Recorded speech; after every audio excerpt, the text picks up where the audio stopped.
네, 지금부터 로마서를 통한 변화의 시작 20번째 시간을 갖도록 하겠습니다. 20번째 시간도 놀랍고요.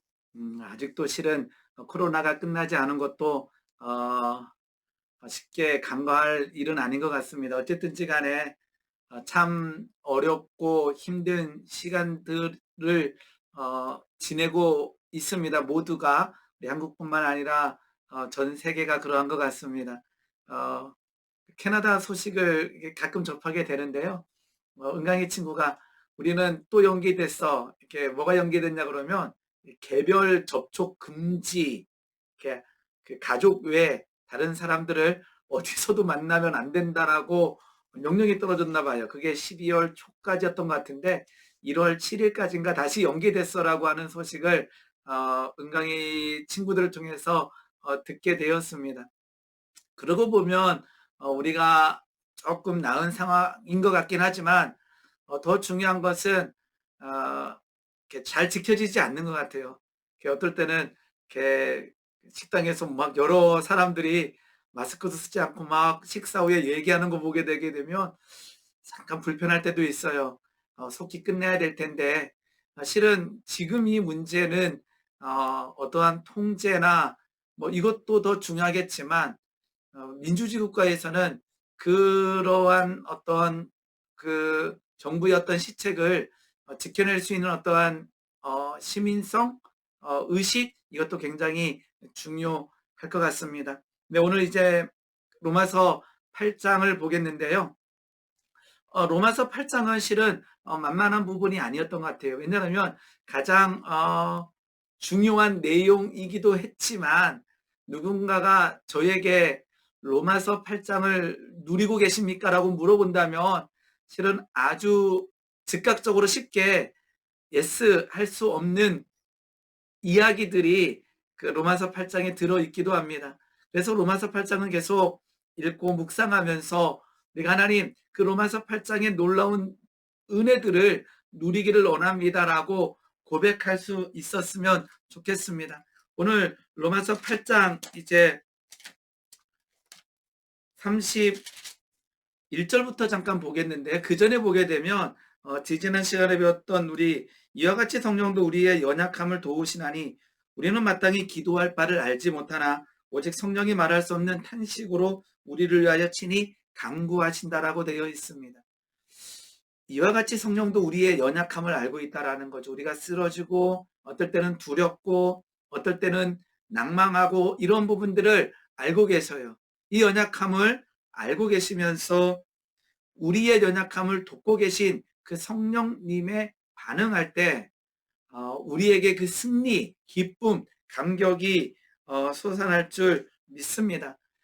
그러한 자가 바로 우리가 잘 아는 28절 우리가 알거니와 하나님을 사랑하는 자 곧 그 뜻대로 부르심을 입은 자들에게는 모든 것이 합력하여 선이 된다라고 하는 것. 모든 것이 합력하여 선이 된다라고 하는 것은 그냥 막 살아도 된다라는 것이 아니라 아까처럼 우리를 도우시는 우리의 연약함을 도우시는 그 성령님의 말씀 그 음성에 순종할 때에 그가 곧 하나님을 사랑하는 자고 곧 그 뜻대로 부르심을 입은 자가 아닐까 생각해 보게 됩니다. 그렇다면 우리가 연약하지만 우리가 넘어지고 쓰러지지만 우리의 삶 가운데 모든 것이 합력하여 선이 될 수 있는 그 이유는 아까처럼 우리의 연약함을 도우시는 그 하나님의 은혜를 순종하며 나아갈 때, 즉 우리 가운데서 말할 수 없는 탄식으로 우리를 위하여 간구하시는 그 성령님의 마음을 인정할 때, 받아들일 때에 우리의 삶에 모든 것이 합력하여 선이 되어질 줄 믿습니다. 로마서 8장 31절에서는요. 이제 지난 시간에 우리가 마지막에 배웠던 그 말씀을 받고 들어갑니다. 이제 영화롭게 된다라는 내용이었죠. 그런데 오늘 좀 더 이 말씀을 나누기 전에 그 구원의 연속성이라고 하는 그 질문을 신학적 논쟁이 있습니다. 오늘 여기서 그것을 답을 내리지는 않을 겁니다. 그런데요, 이렇게 주장하는 신학자들 아주 많습니다. 특히나 칼빈의 노선을 따를 때에는 하나님의 절대 주권, 하나님께서 구원하심, 그러기 때문에 이 구원은 끊어지지 않는다. 어떠한 경우에도 이 구원은 사라지지 않는다라고 주장합니다. 칼빈이 5대 교리 중에 이제 성도의 견인이라고 하는 주장이 있는데 굳게 참고 견딘다라고 하는 건데요. 이것을 성도의 보존이라고도 불리는데 이것의 뜻은 한 번 선택받은 성도는 한때 타락할 수 있어도 궁극적으로 반드시 구원을 받게 된다라는 것을 의미하게 됩니다. 굉장히 실은 좋죠. 그런데 이 주장만 따르게 되게 되면 그러면 나 구원받았네? 그러면은 아까처럼 우리가 이제는 이 구원이 끊어지지 않는다면 그냥 세상에서 이렇게 막 살아도 되네라고 하는 그러한 그 상황으로 갈 수도 있다라는 거죠. 알미니즘이라고 하는 주장을 보게 되게 되면 어떤 주장을 하냐면 인간의 자유의지를 굉장히 많이 강조하게 됩니다. 그래서 그 칼빈의 주장을 반박하게 되죠.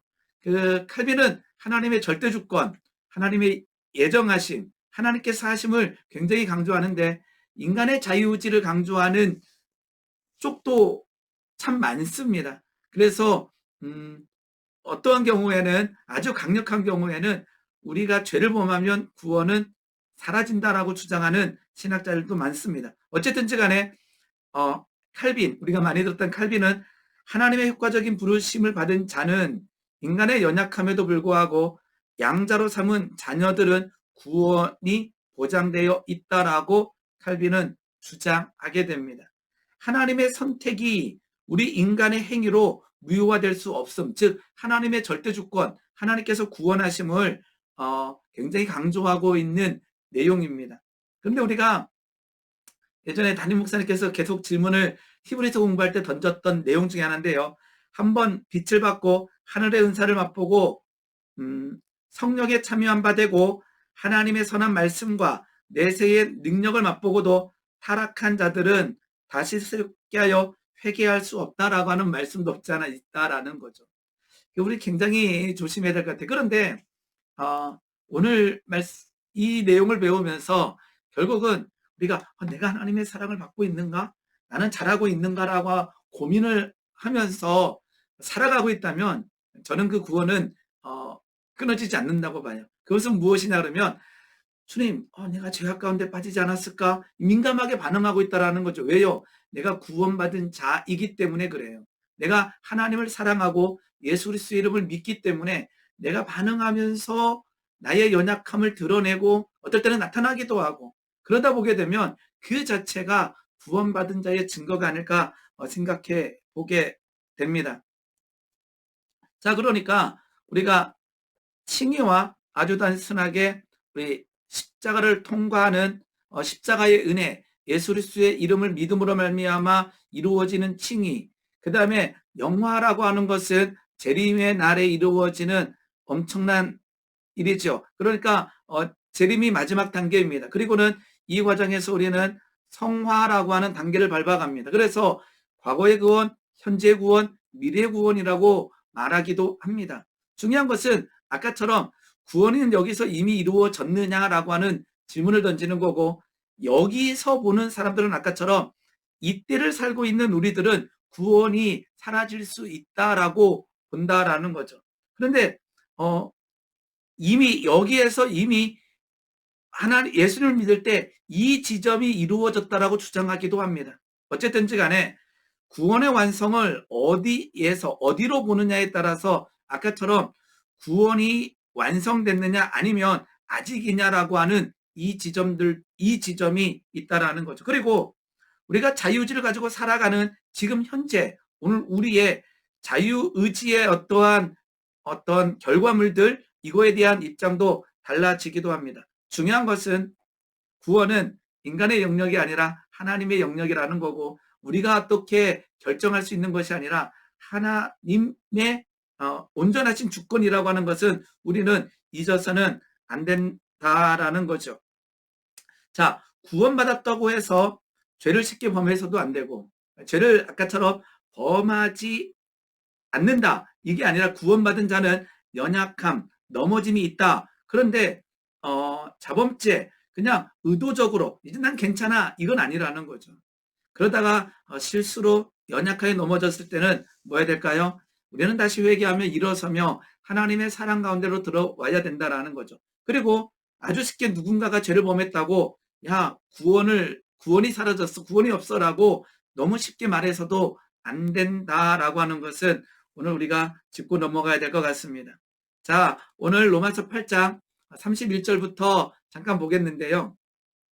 38절 보게 되면 또 미리 정하신 그들, 이게 지금 약간 예정설 느낌이 나죠. 미리 정하신 그들을 부르신 그들을 의롭다 하시고 칭의해 주시고 의롭다 하신 그들의 삶에 성화가 일어나고 결국 그들의 삶에 영화롭게 되었다라고 하는 말씀이 로마서 8장 38절에 나와 있습니다. 그런데 이 영화롭게 하셨다라는 것은 실은 아까처럼 미래에 일어나는 일임에도 불구하고 과거형으로 말씀하셨다라는 거죠. 그러니까 이미 십자가를 통과할 때 이 미래의 사건 영화로움이 이루어졌다라고 주장하는 신학자들이 여기에 있는 거죠.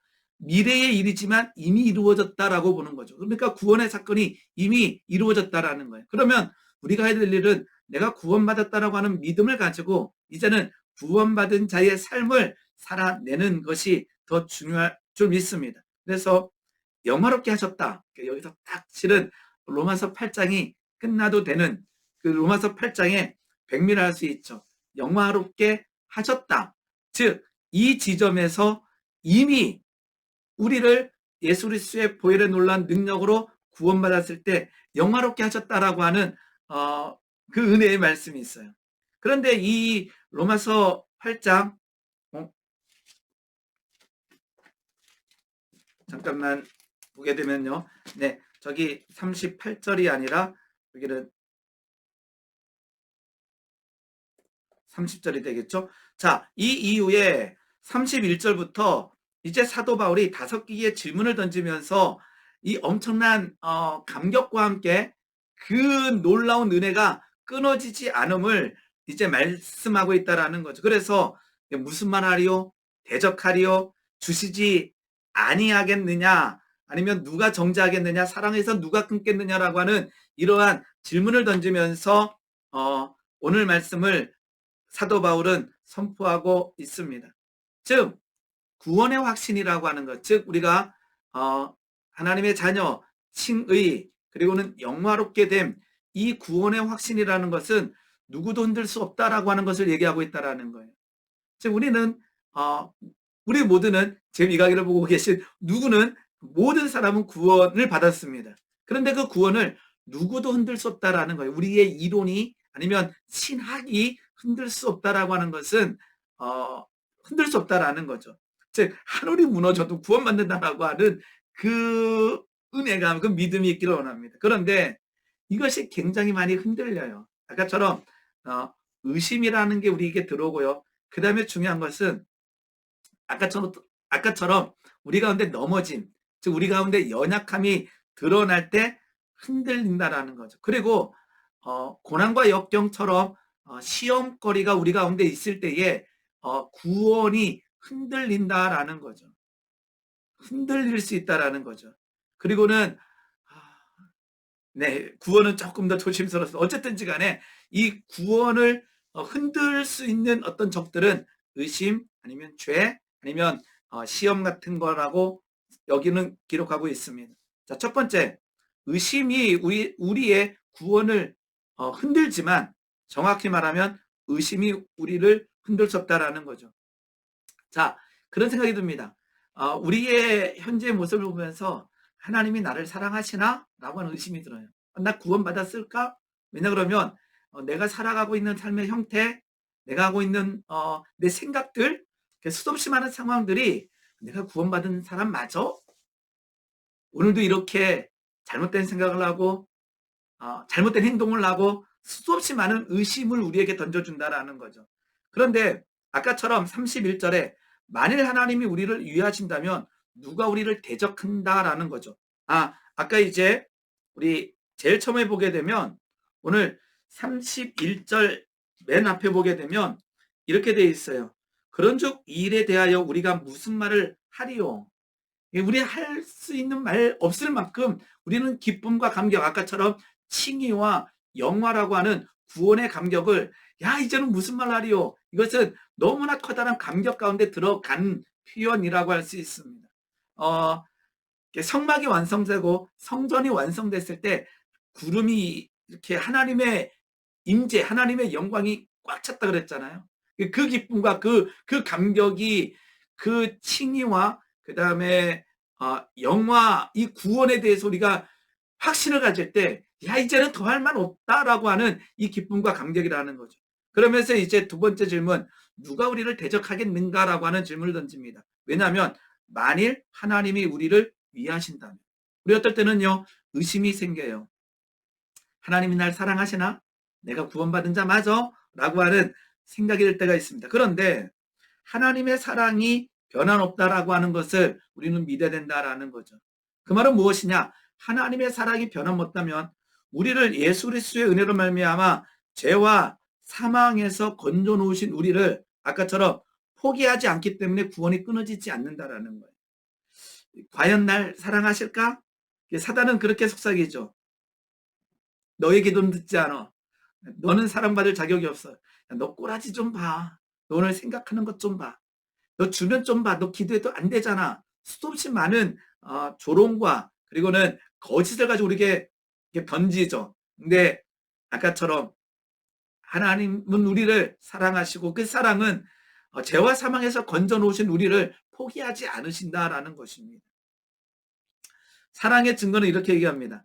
자기 아들을 아끼지 아니하시고 모든 사람을 위하여 내어주시니 하나님의 그 놀라운 사랑, 그 자기 아들을 내어주시면서까지 그 생명을 내어주시면서까지 우리를 사랑하신 그 하나님의 사랑이 어찌 그 아들과 함께 우리에게 주시지 아니하겠느냐. 즉 십자가를 믿으면서 영원한 사랑을 믿지 못한다면 이거는 약간 충돌되는 거죠. 십자가 그 자체를 믿는다면 우리는 십자가의 은혜로 예수님의 십자가의 은혜로라고 얘기합니다. 그렇다면 그 십자가를 은혜를 주신 그 하나님께서 우리를 포기하지 않으신다라는 거죠. 그 독생자를 생명을 내어 주심까지 우리를 사랑해 주셨는데 그 십자가의 은혜로 우리의 죄와 사망에서 건져 주셨는데 그 이후에 우리를 포기하지 않으신다라는 겁니다. 즉 하나님의 사랑은 영원 불변합니다. 오늘 굉장히 실은 단순한 내용이고 우리가 다른 내용입니다. 그런데요, 그 흔들림이 아니라 견고함으로 변화되기를 원합니다. 아까처럼 우리에게 독생자를 주시고 십자가에서 죽게 하신 그 하나님의 은혜, 그리고는 가장 귀한 것을 포기하심. 우리 어떤 거를 막 붙들고 있다가 아주 큰 거를 탁 줘버리면 이렇게 더 작은 것들 주기가 쉬운 것처럼 실은 가장 귀한 것, 그 독생자의 그 아들의 생명을 내어주셨다라는 것은 이제는 뭐든지 줄 수 있는 상황이 됐다라는 것뿐만 아니라 가장 값진 사랑의 표현을 우리에게 하셨다라는 것입니다. 즉 하나님의 사랑을 의심할 수 없다. 그런데 아까처럼 인간의 이성으로는 이 모든 하나님의 사랑이 이해 불가능하다라는 것입니다. 십자가의 사랑, 결국은 우리에게 생명을 내어주신 그 은혜입니다. 로마서 4장 25절 보게 되면 예수는 우리가 범죄한 것 때문에 내줌이 되었다. 우리의 범죄한 것, 즉 흔들 수 없다라는 거예요. 생명을 내어주셨기 때문에. 갈라디아 3장 13절도 그리스도께서 우리를 위하여 저주를 받은 바 됐다라는 거죠. 우리의 모든 죄악들을 짊어지셨다라고 하는 그 십자가의 완전한 사랑, 그 십자가의 완전한 구원, 그 놀라운 그 믿음이 다시 오늘 회복되어지기를 원합니다. 그러면서 이제 아까처럼 마침 정리하고 있죠. 자기 아들을 아끼지 아니하고 우리 모든 사람을 위하여 내어주신 이 하나님께서 우리를 결국 끝까지 우리를 포기하지 않으시고 사랑하신다라는 것입니다. 즉 하나님의 사랑은 불변이면 우리의 구원도 불변이다라는 거예요. 오늘 흔들리지 않기를 소망하여 봅니다. 두 번째 흔들어 놓는 것이 무엇이냐 그러면 우리가 다시 십자가의 은혜를 통과했음에도 불구하고 우리가 하나님 이제는 죄를 절대 범하지 않겠습니다라고 고백했음에도 불구하고 우리 가운데 여전히 남아있는 죄성들, 그리고는 어, 내 속에 일어나는 수도 없이 많은 생각들, 행동들, 이것이 우리의 구원을 흔들고 싶을 때가 있다라는 거죠. 즉 아까처럼 구원을 의심케 하는 것이 바로 죄인데 역시 죄 역시 우리를 흔들 수 없다라고 사도 바울은 담대하게 선포하고 있습니다. 우리 가운데 죄책감, 그리고는 그 죄로 인하여 구원받지 못하면 어떡하지라고 하는 자유하지 못한 두려움들이 올라올 때 있다라는 거죠. 그런데 로마서 8장 13절은 질문을 던지는 거죠. 누가 감히 하나님께서 택하신 자들을 고발하겠는가? 누가 정죄하겠는가라는 거죠. 왜냐하면 이미 예수님의 보혈로 이미 그 모든 죄를 용서해 주셨는데, 즉 사단이 조롱하는 것은 거짓 메시지라는 거죠. 누가 능히 하나님께서 택하신 자들을 고발하리요?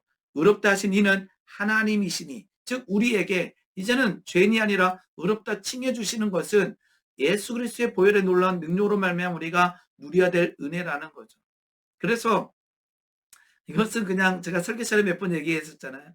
하나님 앞에 가서 섰을 때 이렇게 프리젠테이션을 한다 그러면 이렇게 화면으로 내 죄가 쫙 이렇게 적혀져 있는 그곳에 그 예수님의 피로 덮어버리면 죄를 짓지 않았다가 아니라 그 죄은 지들이 예수님의 보혈로 덮어지니까 하나님 볼 때는 예수님의 피가 보이는 거예요.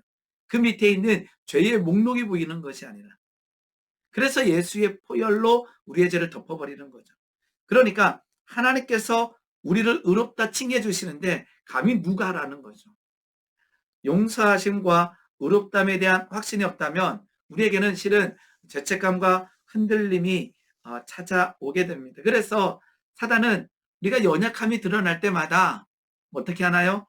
너가 이렇게 하고도 구원받는다고? 너는 위선자다라고 하는 조롱을 하고 있다라는 거죠. 그런데 아까처럼 우리는 연약함을 그대로 인정해야 됩니다. 그래서 이러한 경우에는요, 우리는 이렇게 흔들릴 때는요, 죄를 인정해야 되는 거예요. 정말로 내가 죄를 범했다면 그것은 하나님께서 우리에게 아까처럼 성령님께서 말할 수 없는 탄식으로 우리를 위하여 간구하신다라는 것은 그 중에 하나가 죄를 깨닫게 하심도 있다라는 거죠. 왜요? 성령이 임했을 때는요, 죄에 대하여, 의에 대하여, 심판에 대하여 말씀하시기 때문이라는 거예요. 그래서 성령님이 우리 가운데 계시면 우리 가운데 죄에 대해서 깨닫게 하셔요. 그것은 그때는 야 사단 떠나가가 아니라 맞습니다 하나님, 성령님께서 말씀하심에 따라서 내가 죄를 인정하고 회개하고 통회합니다라고 회개해야 된다라는 거죠.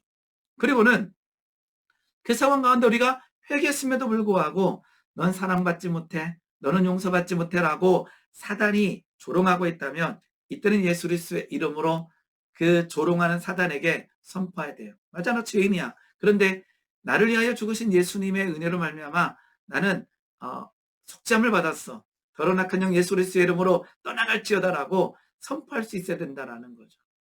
그래서 겸손한 의인, 왜요? 그럼에도 불구하고 우리를 사랑하시고 용서해 주시는 그 하나님의 은혜 때문에 내 힘과 내 능으로 의인이 된 것이 아니기 때문에 우리는 어디 가서 교만할 필요가 없다라는 거죠.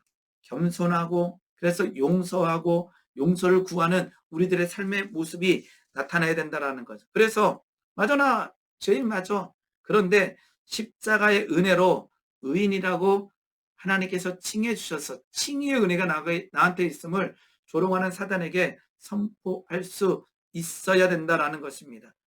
예수의 이름으로 그래야 된다라는 거죠. 습관적 죄가 어떨 때는 더 힘들죠. 아까처럼 제가 몇 번 말씀드렸지만 뭐 A, B, C, D, E라고 하는 죄를 이렇게 돌아가면서 죄를 짓는다면 실은 짓고 회개하고 없어지고 이렇게 되면 무너짐이 좀 덜한데 실은 우리에게 나타나는 것은 A, A, A, A일 때가 나타나는 거죠. 정말로 처절합니다. A라는 죄를 짓고 회개했는데 또 연약함에 A가 나타나고 또 회개했는데 또 나타나고 또 회개했는데 또 나타나고 이게 얼마나 끈질긴지 아마 경험해 보신 분들이 있을 거예요. 그럴 때요, 이것조차도 내 힘과 내 능이 아니라는 거예요. 이것조차 하나님 앞에 맡기고 성령님의 도우심, 우리 안에 계시면서 우리를 위하여 말할 수 없는 탄식으로 간구하시는 성령님 앞에 이것까지 의탁하기를. 그래서 제가 이 로마서 8장을 하면서 다시 한번 기도할 때마다 내 안에 계신 성령님, 이와 같이 성령도 우리의 연약함을 도우시나니, 하나님 어떤 데서 나를 돕고 계시나요? 어떤 데서 내가 어떻게 하기를 원하시나요? 라고 계속 묻고 인격적 조절을 해나갈 때 하나님께서 말씀해 주셔요. 이럴 때는 이렇게 쓰면 좋겠구나. 그러면 그 말할 수 없는 그 하나님의 그 말씀과 사랑에 우리가 반응할 때 이겨낼 수 있을 줄 믿습니다. 자, 계속 내 삶의 아까처럼 죄라고 하는 것은 내 삶의 근거로 내 삶을 근거 뭐냐 그러면 아까처럼 예수님의 십자가의 은혜의 구원의 근거가 있는 거지 나에게 구원의 근거가 없다라는 거예요. 그래서 내 삶을 통하여 구원의 확신을 삼는다면 우리는 평생 의심할 수밖에 없다라는 거예요. 그렇기 때문에 내 삶에다가 구원의 근거를 두는 것이 아니라 오직 예수 그리스도의 이름이라는 거죠. 그래서 34절 말씀 보게 되면 아까 전 연약하기 때문에 우리의 삶의 근거로 인해서 구원을 받을 수도 없고 유지할 수도 없어요. 우리는 오직 예수 그리스도의 이름입니다. 예수 그리스도의 십자의 보혈입니다. 그래서 34절은 이게 누가 정죄하겠느냐라는 거죠. 할 수 없다라는 거예요. 우리를 정죄할 수 없다라는 거예요. 왜요? 그 예수의 보혈로 우리가 덮여졌으면 우리가 혹시나 넘어졌더라도 정죄할 수 없어요. 왜요? 죽으실 뿐 아니라 다시 살아나신 이는 그리스도 예수시니 그는 하나님의 우편한 자 계신 자요 우리를 위하여 중보 강구하시는 자니라. 아까처럼요. 내가 죄를 범했을 때 나 죄 안 범했어 나 구원받았어 이게 아니에요. 성령님이 우리 안에 계시면요. 성령께서는 우리에게 죄에 대하여 말씀하여 주셔요. 그럼 우리는 깨닫고 회개하며 통회하며 자복하고 그것을 또 내 힘과 내 능으로 이기는 것이 아니라 성령님에게 의탁해야 된다라는 거죠. 그러니까 구원의 은혜도 오늘 살아가는 것도 오늘 내 삶에서 내 연약함을 이기는 것도 내 힘과 내 능이 아니라 내 행위가 아니라 오직 예수님을 우리를 위하여 죽으시고 다시 사신 하나님의 우편한 자 계시고 그리고는 우리를 위하여 중보하시는 예수님께 의탁해야 되고 내 안에 계신 그 성령님의 그 말씀을 들으며 이겨내야 된다라는 것입니다. 그 다음에 이제 로마서 8장에서는요. 이제 우리의 구원을 흔들 수 있는 것 중에 하나가 생명을 위협하는 어떤 시험거리들이 우리의 구원을 흔든다고 얘기합니다. 실은 어쩌면 제일 어려울 수도 있을 것 같아요. 의심 떠나갈지어다. 그리고는 죄악들 예수 이름으로 떠나갈지어다. 그런데 지금 이 마지막에 말하고 있는 것은 우리의 삶을 힘겹게 하는 정말로 믿음의 자리에 나아가지 못하게 하는 수없이 많은 것들이 우리 가운데 있다라는 거죠. 그런데 사도 바울은 역시 이것조차 흔들 수 없다라고 단언하고 있습니다. 우리가 잘 아는 말씀입니다. 로마서 8장 35에서 36절 제가 한번 읽어보겠습니다. 누가 우리를 그리스도 사랑해서 끊으리요? 끊을 수 없다라는 거죠. 환난이나 공고나 박해나 기근이나 적신이나 위험이나 칼이라 끊을 수 없다라는 거죠. 기록된 바 우리가 종일 주를 위하여 죽임을 당하게 되며 도살당할 양같이 여김을 받았나이다 함과 같으니라. 즉 환난, 공고, 박해, 기근, 적신, 위험, 칼. 즉 우리를 모두 두렵게 하는 대상들이지만 중요한 것은 아까처럼 칭의하시고 영화롭게 하시는 그 하나님의 사랑에서 절대 끊을 수 없다라는 것을 아주 강력하게 말씀하고 있다라는 것입니다. 환란이 무엇입니까? 이렇게 성경에 나와 있는 환란은 타작기를 의미하는데 예전에 이렇게 우리 어르신들 할까 이렇게 때려치잖아요. 그러면 이제 그 알곡들이 터지는데 이렇게 내려치는 것이 이 환란의 의미라고 합니다. 그래서 환란은 내려치는 거예요. 이게 얼마나 힘들겠습니까? 공고하다라고 하는 것은 정신적인 어떤 고통들, 그 다음에 박해는 핍박이 오는 거예요. 그 다음에 기근은 우리 가운데 배고픔이, 경제적인 어떤 연약함이 드러나는 거고, 적시는 헐벗은 것을 얘기합니다. 실은 이러한 상황이 오면 누구나 자신할 수 없는 상황이기도 합니다. 그래서 로마서 8장을 정말 하나님의 사랑을 정말 확신하니라고 물어볼 때, 실은 제가 이 환난이나 공고나 박해나 기근이나 적신이나 위험이나 칼이나 이 사도 바울처럼 우리가 그 속에 들어가 본 적이 없잖아요. 어느 정도는 어느 부분에서는 우리가 들어가 보기도 했지만, 그렇기 때문에 야, 내가 하나님의 사랑을 온전히 느껴라고 확신해라고 말할 수 없는 이유 중에 하나가 이 부분이기도 한 것 같아요. 아, 정말로 바다까지 다녀오신 분들은 그 하나님의 그 구원하심, 그 건져주심이 더 클 거잖아요. 근데 아까처럼 저 같은 경우에는 이것을 다 이 고난과 역경을 이렇게 들어가 본 것 같지는 않아요. 그러다 보니까 로마서 8장을 읽을 때마다 저에게도 그러한 질문을 던지는 거죠. 정말 누리고 있니? 근데 그럼에도 불구하고 우리는 누려야 됩니다라고 얘기할 수밖에 없는 것이 저의 입장입니다. 우리는 누려야 됩니다. 환난, 공고, 박해, 기근, 적신, 위험, 칼, 우리를 하나님의 사랑에서 끊을 수 없음을 우리가 오늘 다시 한번 확신하는 시간 되기를 원합니다. 그러나 이 모든 일에 우리를 사랑하시는 이로 말미암아 우리가 넉넉히 이긴다라는 거예요. 우리를 넘어뜨릴 수 없다라는 거예요. 지금 우리 코로나19 시대에 정말로 고난과 역경의 때를 지나고 있습니다. 많은 분들은 경제적인 어려움에 들어가기도 하고, 어떨 때는 이 피로감이라 그러죠. 어떨 때는 그냥 답답하기도 하고 눌리기도 하고. 근데요, 오늘 하나님의 사랑을 깨닫고 다시 한번 일어섰으면 좋겠습니다. 성전에 나오지 못해서 참 그 마음이 안 좋잖아요. 예배 시간에 잘 예전처럼 모이지도 못하고. 근데 다시 한번 그 성막과 그 성전을 이제 어제 그저께 하나님의 말씀 가운데 나누면서 그 하나님의 그 임재하심, 그 하나님의 영광이 성막에 임하고 그 성전에 임했던 것처럼 우리의 성전에 임하고 우리의 가정에 임하는 그것을 갈망하는 한번 시기가 됐으면 좋겠습니다.